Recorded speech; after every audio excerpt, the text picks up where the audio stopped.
Key questions will emerge. Will this inspire citizens in other nations stuck in this political ideology of the far left to follow suit? More importantly, what will happen in the West if it does not?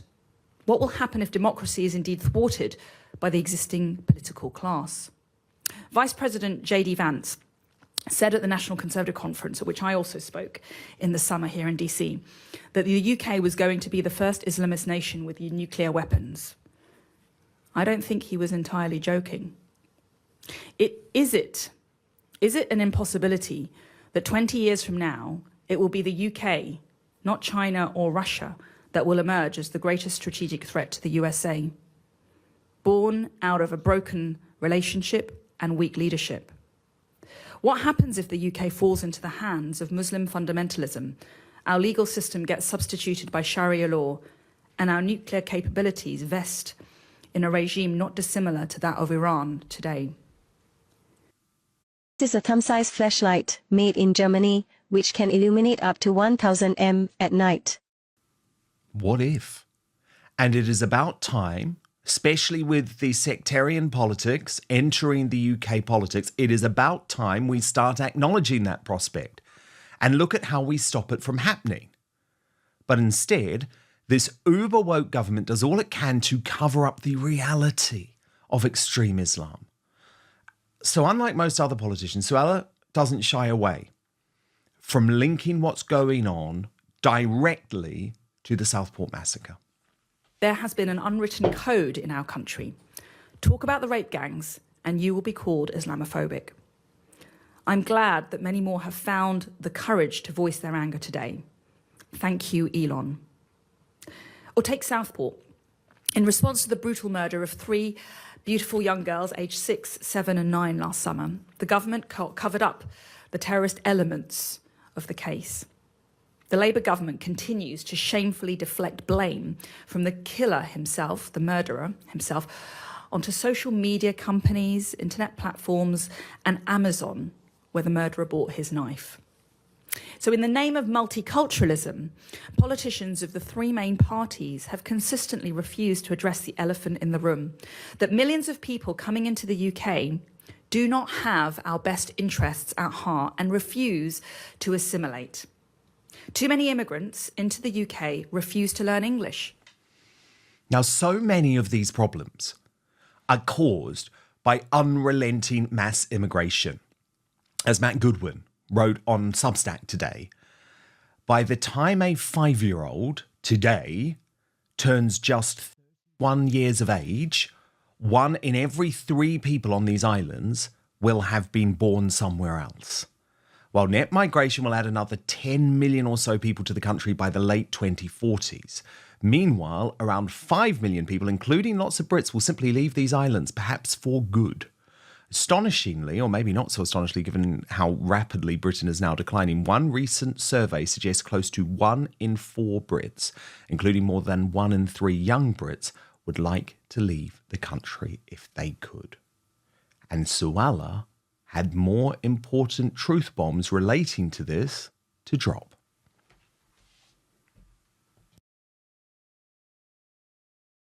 Yet as a classified incident by the Labour government, which is incomprehensible. And it is. So there were several charges put to the defendant. He pleaded guilty to all of them. Some of those charges were terrorist offences. He was found to have been looking at extremist Islamist material online. He was making, explosives. And the authorities and the government have so far still refused to describe the whole incident and the murder as terrorist motivated or terrorist in any way. That does a disservice to the victims and the community of Southport and to the British people.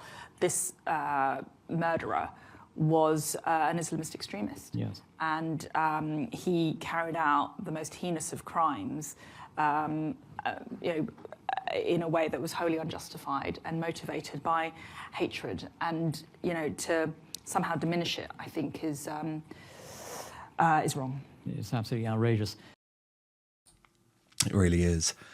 And the fact the MSM looks away from these scandals is a disgrace. It's the reason organisations like Sly News are suffering a long and painful death. Take the way they have virtually ignored this story today, which could have huge ramifications as to why the Pakistani Muslim rape gang scandal was covered up.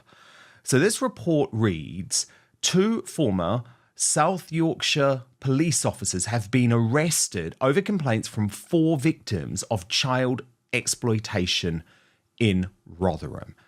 And the arrests are revolting in terms of what is alleged, at least attempted rape, indecent assault. But the critical question here, and obviously I await justice to take its course in these cases, but the critical question here is, what hope do we have when the establishment, the mainstream media, the police and the judiciary seem to so often work together to stop talking about the true horror of Britain's immediate future? Now it's time for The Outsider. When it's the season finale, we just eat Five Guys.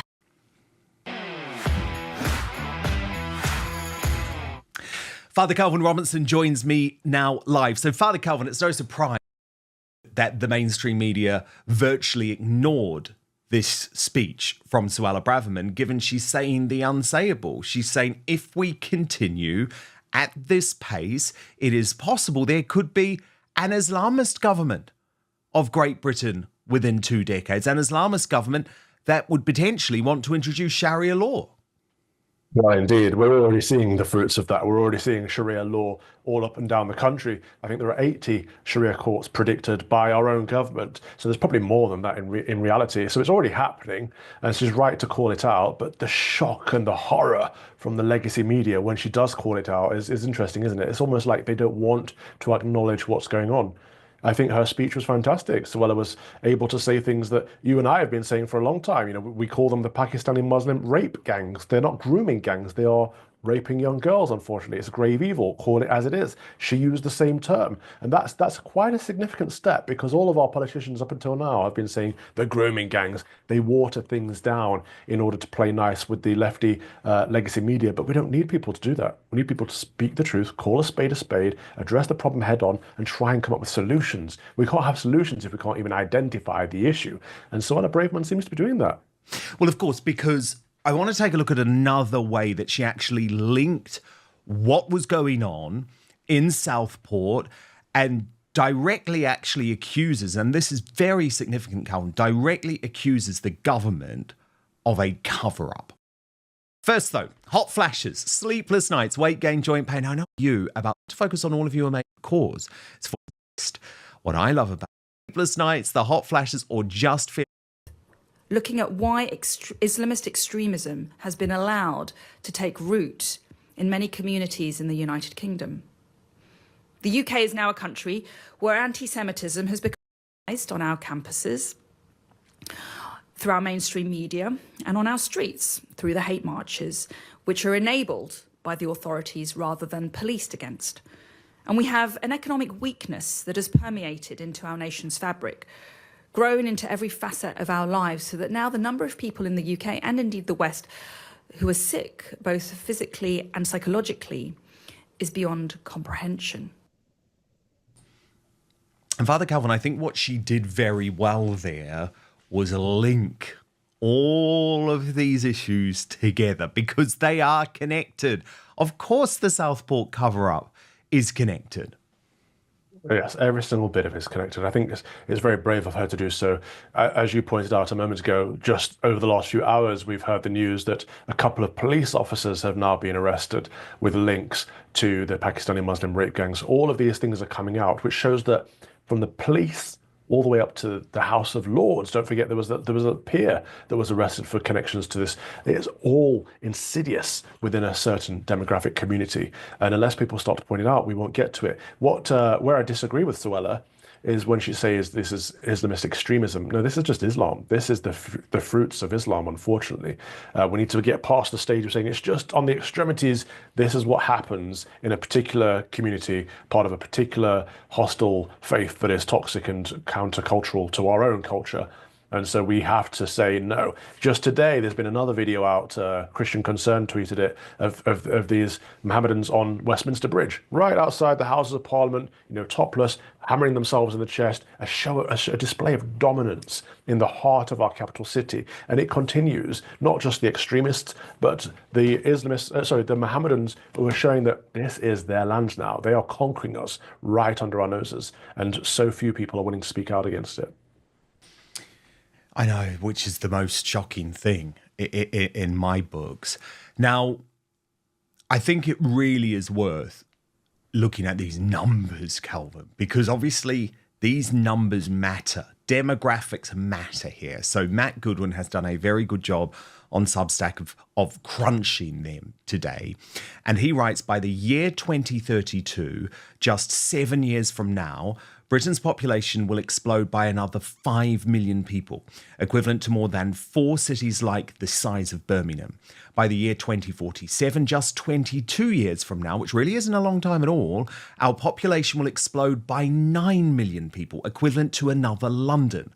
What this means, unless we change direction, is our population will now surge from 67 million people in the early 2020s to nearly 73 million by the early 2030s, and then again to nearly 80 million by the late 2040s, representing an astonishing population growth rate of over 13%. And of course, Calvin, most of the growth will be in the Islam population. And of course, you are right to point out, Gad Saad also agrees, there is no extreme Islam in his book. Islam is Islam. And this type of growth rate, he believes, is the West's suicidal empathy. It's quite interesting. People think this is about hatred or Islamophobia or racism. They can't get past that, and they need to get past that. What people need to do is look at the numbers. Matt Goodwin's great at numbers. Just read his numbers. There's no hatred there. There's no ideology there. It's just statistics. So people need to look at these statistics and say, okay, this country is going to become predominantly Islamic in no time at all. Is that what I want for my country? Christianity is already in a minority in the country, and it's falling at the wayside as Islam grows. So it's just common sense, it's statistical truth that in the very near future, the United Kingdom will be predominantly Islamic. Is that what you want for your country? That's the question we need to ask the liberals and the people who are afraid of having the conversation for being seen as racist, Islamophobic, xenophobic, and all of the phobics and isms. We've got to move past it. We've got to have the conversation in the open. Indeed. And that footage that you pointed out, Calvin, a lot of people, when they see that, will be thinking this isn't what we want. This isn't the United Kingdom that we love. Thank you so much for watching Dan Wootton Outspoken. Please click on my face just to the bottom left to subscribe to this brand new independent news source and turn